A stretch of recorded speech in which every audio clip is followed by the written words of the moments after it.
असलकम, welcome back to Maryam's digital universe. I hope you are all fine. So आज का vlog है जी weekend vlog.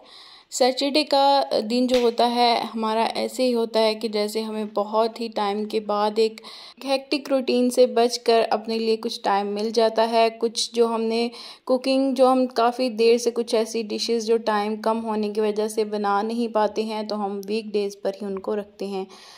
यहाँ पर जो है मैं कुछ डिसाइड कर रही थी कि आज जो है वीकेंड है तो मैं कुछ स्पेशल या कुछ ऐसा जो मैं एक ही चीज़ से ज़्यादा सी मल्टी सी जो है वो रेसिपीज़ रेडी कर सकूं। तो यहाँ पर एक अच्छी सी तसल्ली वाली चाय लेकर मैं आ गई थी किचन में। और आलू से बेहतर ऑप्शन जो है वो नहीं मिलता है क्योंकि ये अवेलेबल होते हैं। तो मैं सोच रही थी कि बच्चे तो बहुत ही ज़्यादा खुश हो जाते हैं, आलू से बने पराठे हो जाएं या कुछ भी आलू का मटेरियल तो सभी को पसंद होता है। तो मैंने सोचा कि इस बेसिक चीज़ को लेकर 2 से 3 तरह से मैं कुछ बनाने का ट्राई करती हूँ। तो सडन चेंजेस भी आ जाते हैं, बाज़ों का जो आपने टू डू लिस्ट बनाई होती है वैसा भी नहीं होता, लेकिन मोस्ट ऑफ द टाइम अगर उसको फॉलो कर लें तो बहुत ज़्यादा आपको सेटिस्फेक्शन रहती है, माइंड में एक प्रॉपर सिस्टमेटिकली चलने का मौका भी मिल जाता है। तो यहाँ पर जो है आलू बॉईल कर लिए थे मैंने और साथ में इनको मैश करके मैं मटेरियल रेडी कर रही थी पराठों के लिए। बहुत सारे काम जो है वो अर्ली मॉर्निंग मैंने निपटा लिए थे और ये वाला काम जो है मैं थोड़ा सा लेट कर रही थी। मोस्ट ऑफ द टाइम पूरे वीक में कभी सैंडविचेस चल जाते हैं तो ब्रेड की बनी चीज़ें जो कि क्विक बन जाएं तो वही लोग जो है वो प्रेफर करते हैं। तो लॉन्ग टाइम में जो डिशेस बनती हैं थोड़ी सी टाइम टेकिंग होती हैं, उनको अवॉइड ही किया जाता है। मैं भी मोस्ट ऑफ द टाइम जो लॉन्ग टाइम की कुकिंग होती है वो वीक डेज़ में अवॉइड ही करती हूँ, लेकिन वीकेंड्स पर जो है वो कुछ ना कुछ अच्छा सा प्रेप हो ही जाता है। तो यहाँ पर मैंने डिसाइड किया था कि मैं पहले जो है वो बना लेती हूँ पराठे, देन जो है मैं वो कुछ डिसाइड करूँगी। फ़िलहाल जो अब्दुर्राफ़े जो है वो स्कूल तो नहीं जाता है और ना ही मुझे इतना होता है कि मैंने प्रॉपर सुबह ही उठकर उसको प्रॉपर लंच रेडी करके देना है या उसका जो है वो लंच बॉक्स रेडी करना है, लेकिन फिर भी एक रूटीन चली होती है वीक में प्रॉपर के वीकेंड पर ही कुछ अच्छा सा सभी घर पर होंगे तो उनके लिए मैं बनाऊंगी।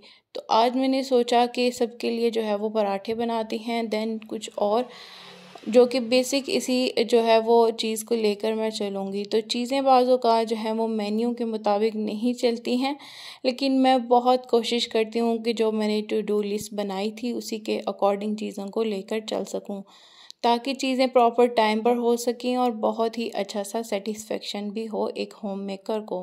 ये वाला जो मेथड है पराठा बनाने का, इस तरह से नॉट्स ही बनाकर मैंने देखा था, लेकिन मैं शुरू से ही पराठे जो है वो 2 छोटे छोटे साइज़ के पेड़े बनाकर बनाती थी। मुझे एज़ कम्पेयर टू ये वाला जो है वो थोड़ा सा इजी लगा था क्योंकि इसमें एक ही पेड़ा नॉर्मल रोटी की तरह बनता है और ये वाला बहुत ही इजी वे में आप जो है वो टाइम को सेव करते हुए बना सकती हैं। और एज़ कम्पेयर टू वो वाला जो हम छोटे पेड़ों से बनाते हैं बहुत ही क्रिस्पी और क्रंची बनकर रेडी हुआ था। यहाँ पर जो है वो मैं देसी घी के ही पराठे बना रही थी।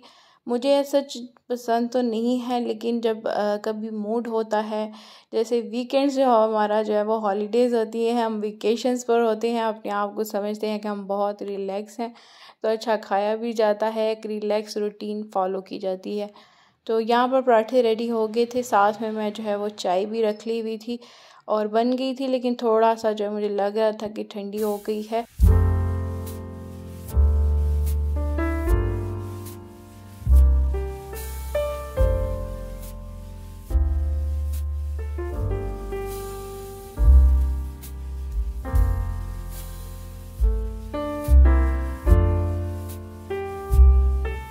और बच्चे माँ को देख कर ही सीखते हैं। अब्दुर्राफ़े को बहुत ज़्यादा क्रेज़ है स्पाइडरमैन, सुपरमैन और हल्क की, जो वो फाइटर होते हैं इस तरह के जो है वो टॉयज़ वो बहुत लेता था। लेकिन इस बार मैं हैरान हो गई कि जब मैं मार्केट गई तो उसने बोला कि मुझे भी किचन की एक्सेसरीज़ चाहिए। तो माँ को देख के बच्चे बहुत कुछ सीखते हैं, जो कहता है आप भी तो हर वक्त जो है वो किचन में पकाती रहती हैं, मैं भी इसमें कुछ बनाऊँगा। तो मुझे वो बना के दे रहा था मिल्क शेक और मुझे बहुत अच्छा लगा।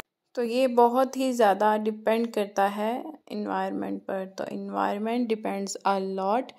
यहाँ पर जो है वो मैं बनाने लगी थी। अब कुछ बचे हुए मेरे पास आलू थे, तो मैंने कहा इसकी ना बनाते हैं चना चाट। तो चने अवेलेबल थे, मैंने बॉईल करके रखे हुए थे, लेकिन साथ ही मुझे याद आया कि ना बॉयल जो रेड बीन्स हैं वो भी पड़े हुए थे मेरे पास।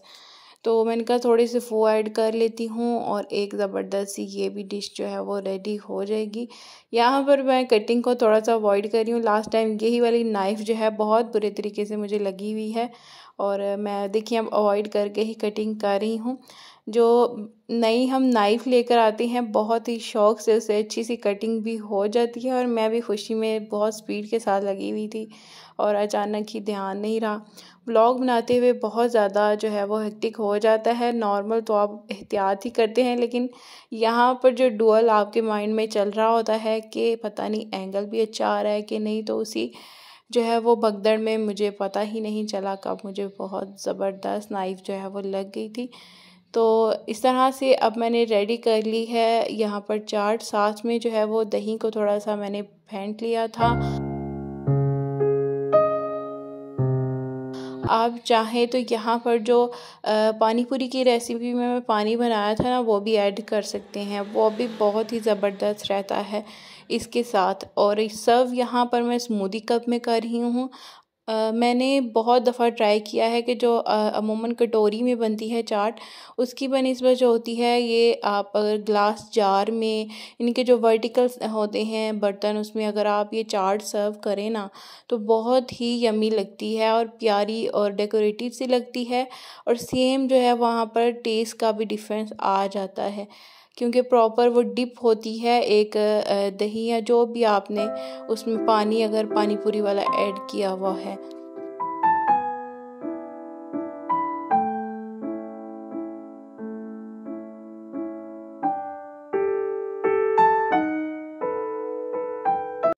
यहाँ पर काफ़ी दिनों से ना मुझे वायर्स का काफ़ी ज़्यादा मेस क्रिएट हुआ लग रहा था, क्योंकि मैंने यहाँ पर जो है वो एक लगाया हुआ है फ्रेम, साथ में मिस डिस्पेंसर यहाँ पर रखा रहता है।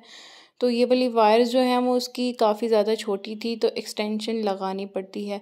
तो एक्सटेंशन के साथ काफ़ी ज़्यादा मैंने ट्राई की थी, और आज मुझे एक मेथड आ गया कि मैंने इसको फ़ोल्ड करके ना इसके बिल्कुल नीचे एक रैक बना हुआ था उसके अंदर छुपा दिया था, और आगे मैंने कुछ डेकोर पीसेस रख दिए थे।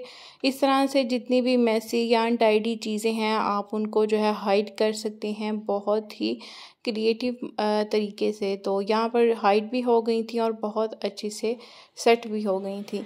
साथ में है यहाँ पर जो है कॉर्नर थोड़ा मुझे खाली नज़र आया वायर हटाने से, तो मैंने उसको क्लीन भी कर दिया था। डिस्पेंसर में भी वाटर फिल कर दिया था। यहाँ पर जो है दोपहर हो गई थी और मुझे बनानी है बहुत ही क्विक से स्टाइल में खिचड़ी। मूंग दाल खिचड़ी बहुत ईजी मेथड से बन जाती है और विदिन 10 मिनट्स। ये बिल्कुल भी जो है मैं गलत टाइम नहीं बता रही हूँ, विदिन 10 मिनट्स ये रेडी हो जाती है अगर आपने राइस वगैरह सोक करके रखे होते हैं। और मैं सिंपल इसी मेथड से बनाती हूँ। जो बाज़ औक़ात मैं बॉयल अलग से भी राइस कर लेती हूँ, लेकिन यहाँ पर जो है वो मैंने इसी तरह से बनाई थी। पहले मूंग दाल को मैं थोड़ी देर डिप करके रख देती हूँ ताकि वो अच्छे से जो है वो विदाउट जो है वो प्रेशर कुकर के ही गल जाए। जब तक ये सोख रहेगी तब तक मैं कुछ और काम देख लेती हूँ, अगर होने वाले हों या क्लीनिंग वगैरह तो वो मैं देख लेती हूँ साथ साथ। एज सच मैं प्रॉपर क्लीनिंग की रूटीन आपके साथ शेयर करूँगी मंथली बेसिस पर, जो मैं करती हूँ और स्टेप बाय पार्ट्स उसको लेकर चलती रहती हूँ।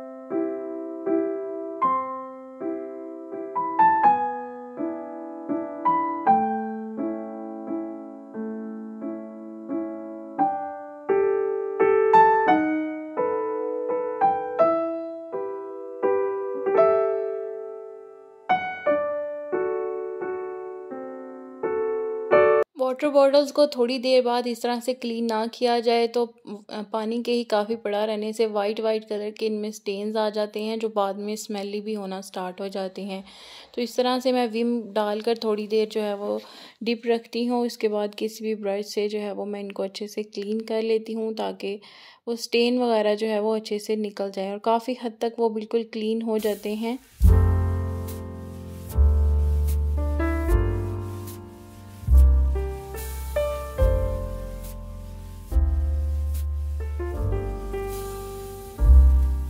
राइस को मैं तकरीबन 20 मिनट्स पहले जो है वो कर देती हूँ सोक, ताकि अच्छे से जो है वो बन जाएं। बिल्कुल सोक किए हुए राइस खिचड़ी में जो है वो अच्छे बनते हैं।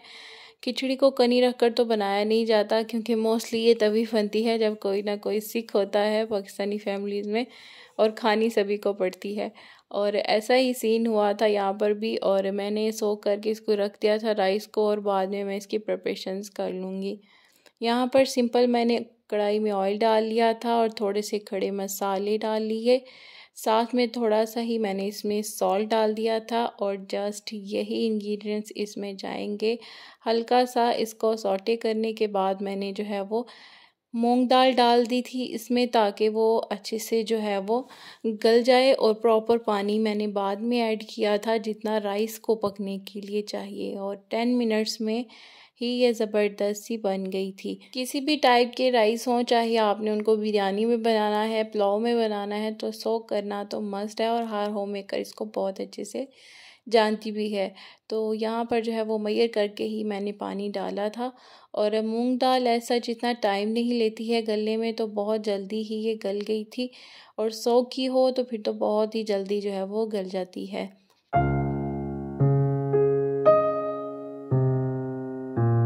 इस जग के बारे में भी एक सब्सक्राइबर पूछ रही थी, तो ये वाला जग जो है वो राइस को वॉश करने के लिए मैंने लिया था। इसके जो अंदर प्लास्टिक की जितनी भी स्पेस है इसमें बनी हुई है वर्टिकल, उसमें से राइस बिल्कुल भी नहीं निकलते हैं। सोक करके भी आप इसमें रख सकती हैं, और इजीली जो है वो प्रॉपर इसमें से पानी भी बिल्कुल निकल जाता है, और बिल्कुल भी राइस जो है वो बाहर नहीं गिरते हैं। तो राइस वॉश जग के नाम से ये आता है, और इतना जो है एक्सपेंसिव, आई थिंक सो मैंने 250 या 300 का लिया था।